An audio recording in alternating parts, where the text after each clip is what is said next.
Atualmente, os olhos do mundo estão voltados para o conflito entre Israel e o Hamas, que tem se desenrolado desde o começo do mês de outubro deste ano. Isto fez com que os holofotes fossem retirados de outro confronto, que já se arrasta por cerca de 18 meses, mas que nos preocupa e consterna da mesma forma: a guerra da Ucrânia. Deflagrado pela Rússia e, por que não dizer, pela sua ambição, o enfrentamento motivado pela disputa territorial já acumula bilhões em prejuízos que vão desde as sanções comerciais até recursos literalmente queimados em combate, além, é claro, das vidas perdidas por estarem ou não envolvidas no combate. Um fato comum a estes recentes conflitos são as alianças que vêm se formando e parecem, cada vez mais, polarizar o mundo entre nações que defendem regimes políticos autoritários e centralizadores, como Rússia, Coreia do Norte, China e Irã, em oposição aos países que ainda sustentam suas democracias, tendo como principal representante os Estados Unidos. É claro que não podemos ser ingênuos em achar que as tensões que têm se levantado se resumem apenas em diferenças políticas e ideológicas. Sabemos que, no frigir dos ovos, se trata de disputa de poder e hegemonia, como já vimos tantas vezes pela história da humanidade. Bom, com o objetivo de entender melhor essas alianças e as reais intenções por trás delas, vamos fazer uma rápida análise sobre a relação entre a Rússia e a China, que aparentemente estão lutando do mesmo lado, mas que também têm seus interesses particulares e não irão medir esforços para defendê-los. Então, fique com a gente para entender por que a China quer que a Rússia perca o conflito contra a Ucrânia e o que ela tem a ganhar com isso. Primeiro, vamos contextualizar os bastidores para conseguirmos entender melhor os efeitos dessas relações. Assim que foi deflagrada a crise entre Rússia e Ucrânia, naturalmente os países de todo o mundo tinham uma opinião sobre isso. Alguns concordaram, enquanto outros criticaram de forma radical. É claro que a posição, nesse caso, se deve muito à história com cada país e, principalmente, o que está em conflito nesse jogo. Quem sairá ganhando ou perdendo com o resultado? Contudo, apesar de cada um ter seu ponto de vista, nada foi feito de forma prática e imediata, porque, afinal de contas, trata-se de uma guerra e todo cuidado deve ser tomado. Qualquer atitude precipitada pode exaltar os ânimos e levar a um escalonamento para o qual o mundo não está preparado, como o tão falado confronto nuclear. Assim, por mais que os Estados Unidos estivessem declaradamente do lado da Ucrânia e que esta pedisse desesperadamente para entrar na OTAN para gozar dos seus benefícios e proteção, não seria tão simples desembarcar tropas americanas e reunir exércitos de toda a Europa para fazer frente às investidas de Putin, justamente pelos motivos que acabamos de falar. Então, o restante do mundo simplesmente cruzou os braços e ficou observando de fora, Ivan? Também não é assim. A principal ferramenta que se usou para enfrentar os ataques russos, mesmo que de forma indireta, foram as sanções comerciais impostas à Rússia por boa parte do mundo. Ora, por mais que o regime político de um país seja totalmente distoante das outras nações do globo, ou mesmo que sua economia e desenvolvimento tenham atingido altíssimos níveis, é impossível viver isolado dos outros países, principalmente por conta de todas as relações e interdependência que se consolidaram depois da globalização. Cada região se especializou em algo ou é mais rica em determinado recurso, e a partir disso se produz trocas e acordos com as demais que têm diferentes demandas e recursos para oferecer. Pois bem, o que a Rússia tem para oferecer? principalmente energia, petróleo e gás natural. Do que ela precisa? De várias coisas, como alimentos e produtos manufaturados. Contudo, de acordo com as atuais demandas e necessidades de produção de armamento, a principal demanda é por tecnologia, especialmente chips e semicondutores. Dessa forma, a Rússia precisa vender o que ela produz de excedente no ramo da energia e comprar esses outros recursos que lhe faltam para conseguir seu desenvolvimento e, principalmente, vencer o confronto que ela mesma iniciou. No entanto, ela se viu isolada por conta dos parceiros comerciais que foram perdidos através das sanções.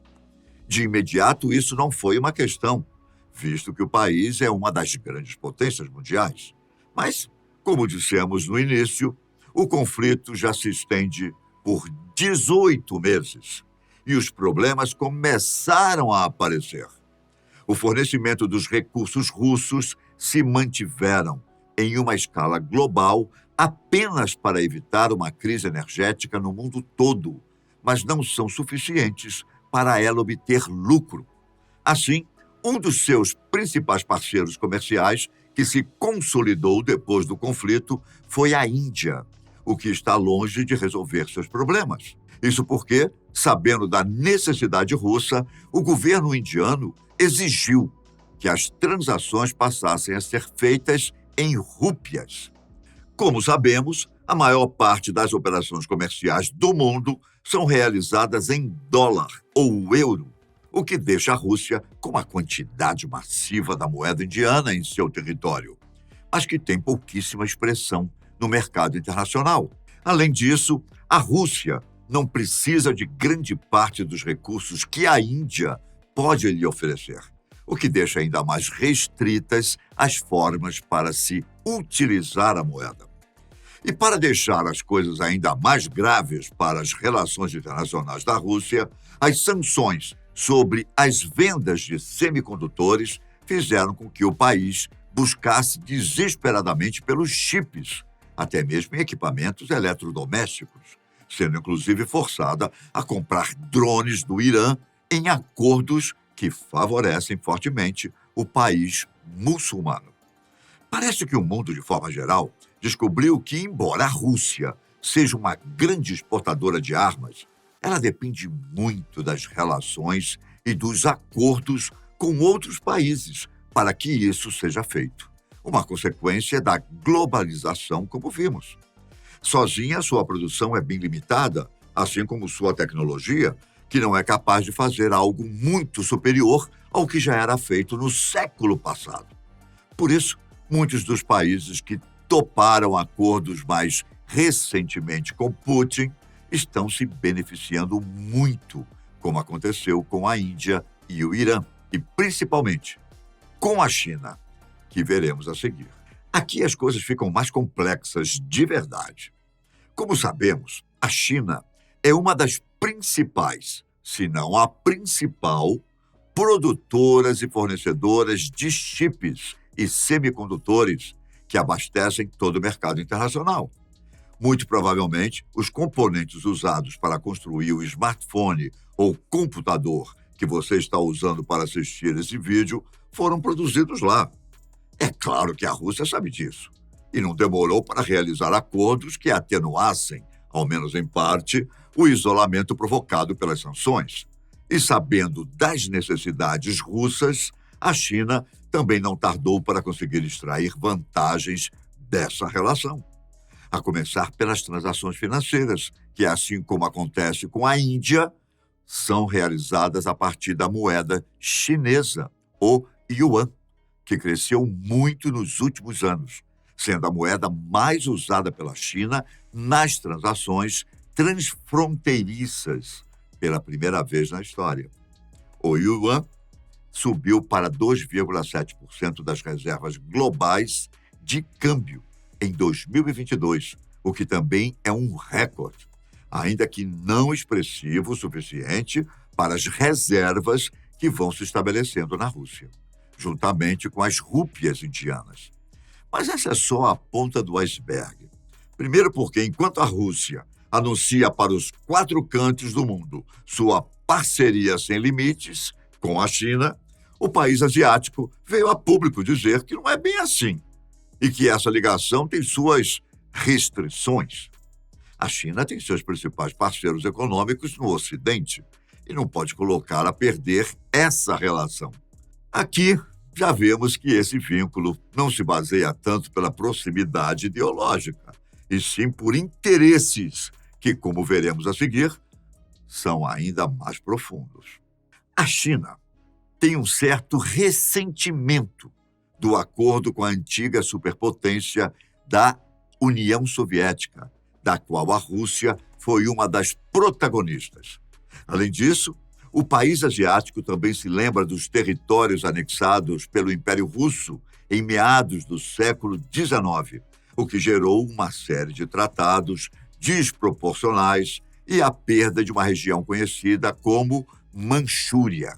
A Manchúria não é apenas uma região estratégica que possibilita o posicionamento por terra dos avanços chineses que visam outros conflitos, como Taiwan, por exemplo.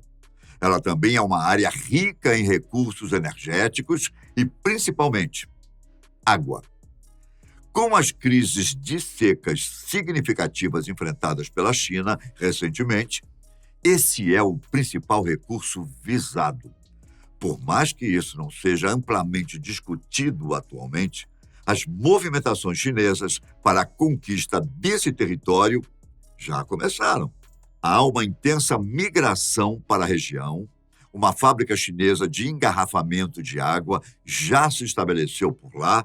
Até um mapa foi aprovado pelo governo chinês, onde a área já aparece sob domínio do seu país e com as nomeações antigas. É claro que a Rússia não deixaria que isso acontecesse de forma tranquila. Afinal, sua grande briga com a Ucrânia é justamente por conta de território. Mas o poderio da China é muito diferente para se confrontar. E a única coisa que o país de Putin ainda supera os chineses, o poderio nuclear, logo mais será equiparado e muito provavelmente superado pelos investimentos da China. Portanto, a derrota na guerra é muito mais do que um desejo. É uma estratégia da China, que está pensando em si, na anexação dessa região que atualmente pertence à Rússia e ao enfrentamento direto aos Estados Unidos pela soberania mundial nos aspectos econômicos, militares e de recursos naturais. Ou seja, novamente, a eterna busca pelo poder. Eu fico por aqui. Até a próxima. Tchau.